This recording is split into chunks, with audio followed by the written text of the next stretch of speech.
Bonjour à tous, donc on continue les maths pour le plaisir. Là par contre il s'agit de post-bac. Donc ça peut éventuellement intéresser des terminales qui se posent la question, tiens, qu'est-ce qui m'attend après le bac? En tout cas ceux qui veulent poursuivre dans les études scientifiques. Et ce thème des fonctions à plusieurs variables, eh ben, c'est quelque chose que vous allez aborder. Alors en fait c'est pas bien compliqué. Bon, je vais pas vous faire un cours sur là-dessus. Mais par exemple, là, vous pouvez avoir cet exercice-là. Donc, vous avez la fonction y au carré moins x au carré plus x exposant 4 sur 2. Et on vous demande, est-ce que cette fonction admet des points critiques? Alors, des points critiques, c'est tout simplement des extrémums. Ou aussi, je veux dire, des points sel, ou on peut appeler ça aussi point colle.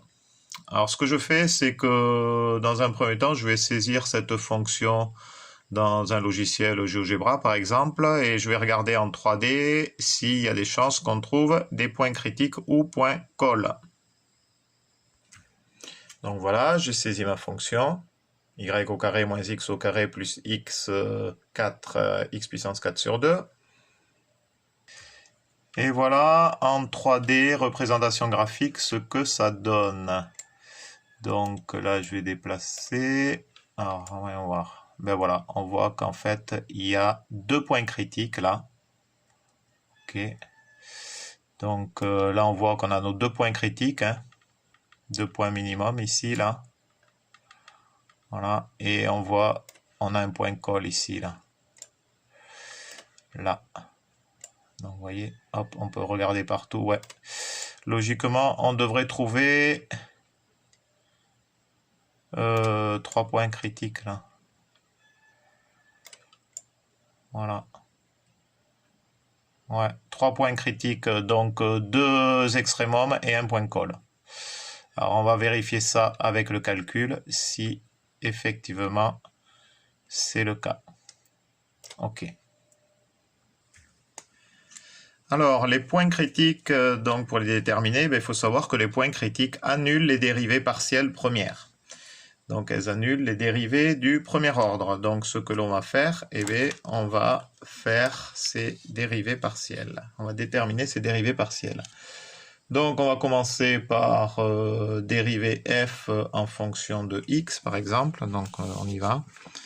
Donc voilà, en fait en notation c'est comme ça, un df sur dx de xy égale, alors ça c'est, on pourrait dire d, mais bon c'est comme ça qu'on fait, c'est pour dire que ça c'est la dérivée de f en fonction de la dérivée de, enfin en fonction de x. Alors ça sous-entend quoi? Ça veut dire que ici au niveau de notre fonction, on va considérer que là, dans ce cas-là, y est une constante. Donc si y est une constante, ici, y au carré, ben on ne le compte pas. Par contre, là, on va dériver x au carré ici. Là. Donc x au carré, ça fait, alors il ne faut pas oublier le moins 2x, bon ça, ok. Et ici, donc du coup, on a x4 sur 2, donc là on a un demi en facteur.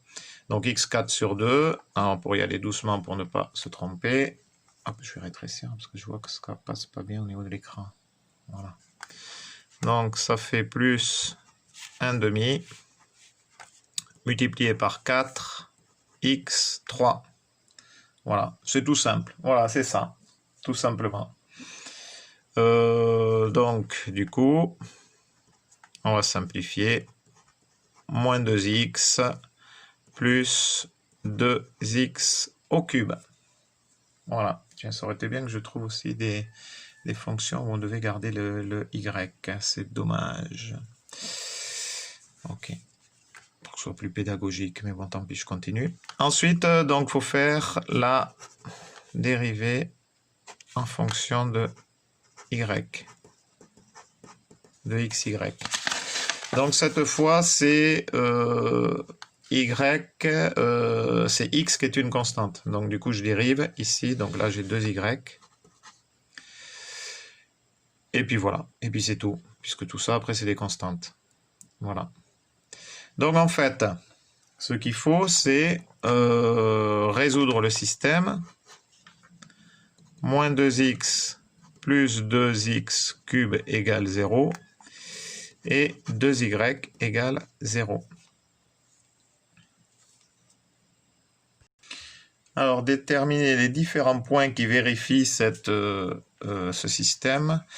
Donc, ce que je vais faire, je vais mettre ici x en facteur. Donc, c'est équivalent à... même, je vais mettre 2 en facteur. 2x en facteur. Donc, 2x facteur donc de moins 1 plus x au carré égale 0, et là j'ai toujours mon... Alors là, cette fois je vais faire y égale 0, c'est plus simple, j'ai divisé par 2. Voilà, donc là j'ai y égale 0, c'est bon, et ici je m'occupe de là pour savoir quelles sont les valeurs de x.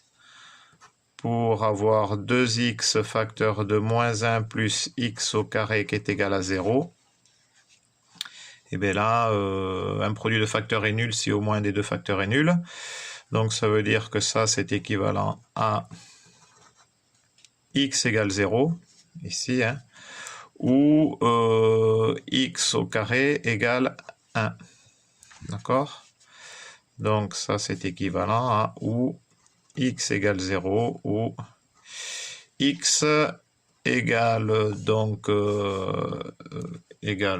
moins 1 ou x égale 1. Puisque voilà, si je le mets au carré, eh donc on a bien 1 ici. Ok. Donc du coup, je me retrouve avec 4 points critiques. Que je dis 3 points critiques. Donc j'ai le point 0, 0, puisque y égale 0, hein, quoi qu'il en soit pour les 3 là. Donc j'ai le point moins 1, 0, et j'ai le point 1, 0.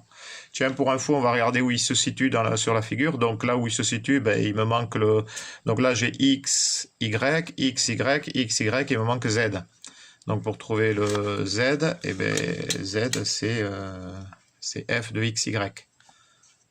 Vous voyez, là, j'ai y, x, et donc si je calcule tout ça, eh ben, j'obtiendrai le z.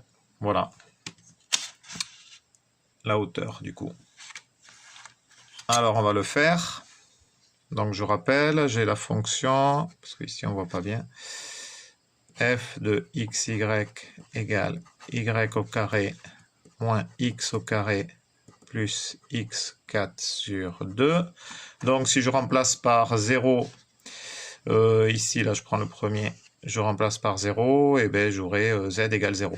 Donc, j'aurai le point de coordonnées en 3 dimensions, 0, 0, 0.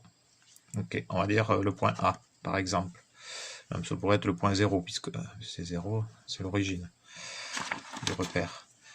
Ensuite, si je prends le deuxième point, moins 1, 0.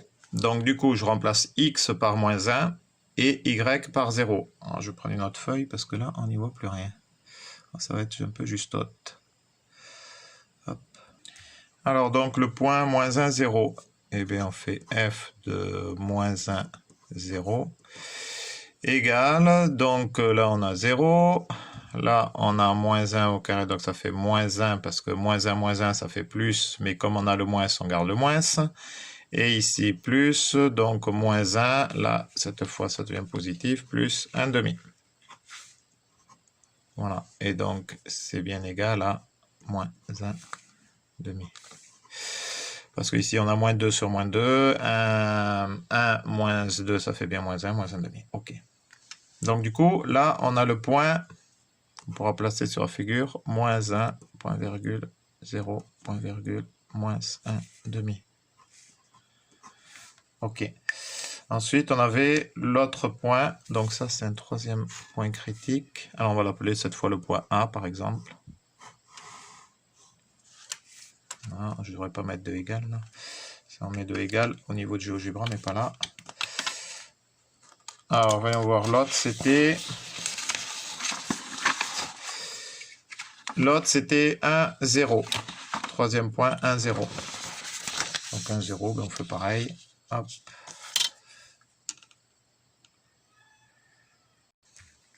Donc f de 1, 0, ben, x égale 1 et y égale 0. Donc, et bien là, c'est la même chose, sauf que du coup, moins 1, ben on obtient la même chose ou quoi? Je dis pas des bêtises là. On va voir. Donc, moins 1,5.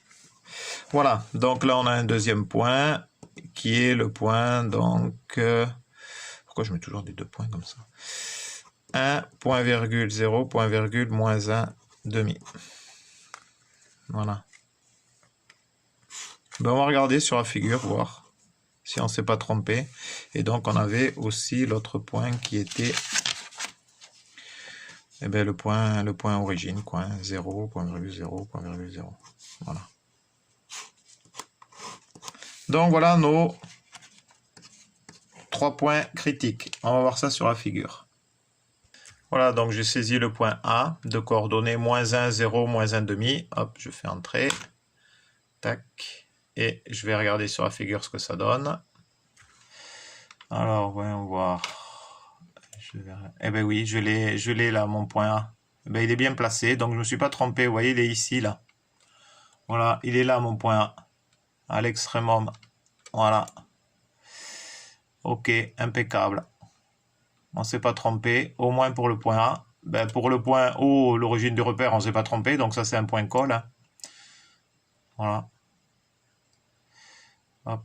Donc là, le point 0, ok, il est bon. Ben, on va juste mettre le point B maintenant.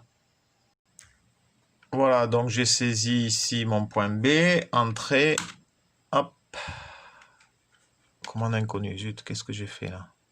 Ah bah oui, j'ai oublié de marquer égal. Ah, punaise, zut. J'ai oublié de marquer égal. Voilà. Ici, ce que je disais tout à l'heure, à GeoGebra, il faut marquer égal.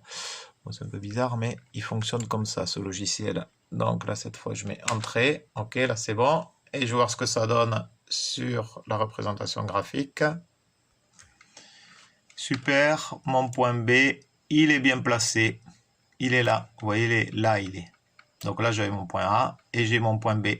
Voilà, on a bel et bien nos 2 points critiques, là, les 3 points critiques, puisque là c'est le 0, 0, 0 ici, voilà, l'origine. Eh bien, on ne s'est pas trompé dans nos calculs. C'est bon, c'est parfait, impeccable. Voilà. Donc là, maintenant, on pourrait nous demander de déterminer le... si c'est des points... Alors, du point de vue algébrique, on peut nous demander de déterminer si c'est des points, des minimums, des extrémums ou des points cols. Bon, dans ce cas-là, il faudrait faire une dérivée seconde. Donc, je vous montrerai ça. En fait, il y a une formule à utiliser avec les dérivées premières et les dérivées secondes. Et après, on utilise aussi un delta. Bon, ça va être un peu long si je le fais, mais en gros, ça voudrait dire que là, on aurait df...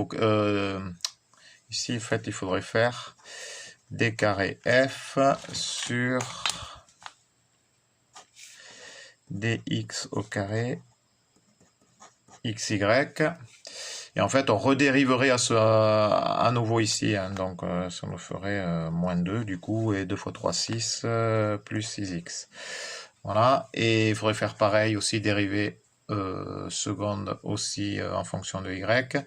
Et après, il y aurait une formule à utiliser. Mais vous voyez, en fait, c'est pas si compliqué que ça. Le problème, c'est que il faut comprendre à quoi consistent les points critiques, et puis c'est tout, en fait. C'est pas sorcier, comme on dit. Voilà pour cette vidéo. Je pourrais la continuer, mais ça serait trop long. S'il y en a qui le souhaitent, qui souhaitent savoir comment on détermine s'il s'agit véritablement de minimum, d'extrémum ou de point coll, ben, ils me demandent et je leur montrerai la formule. Ça va alourdir la vidéo sinon. Voilà. Et puis le but, il était juste de montrer... en fait, de comprendre ce qu'étaient des points critiques dans une fonction à plusieurs variables. Allez, bonne journée, Ali Chat.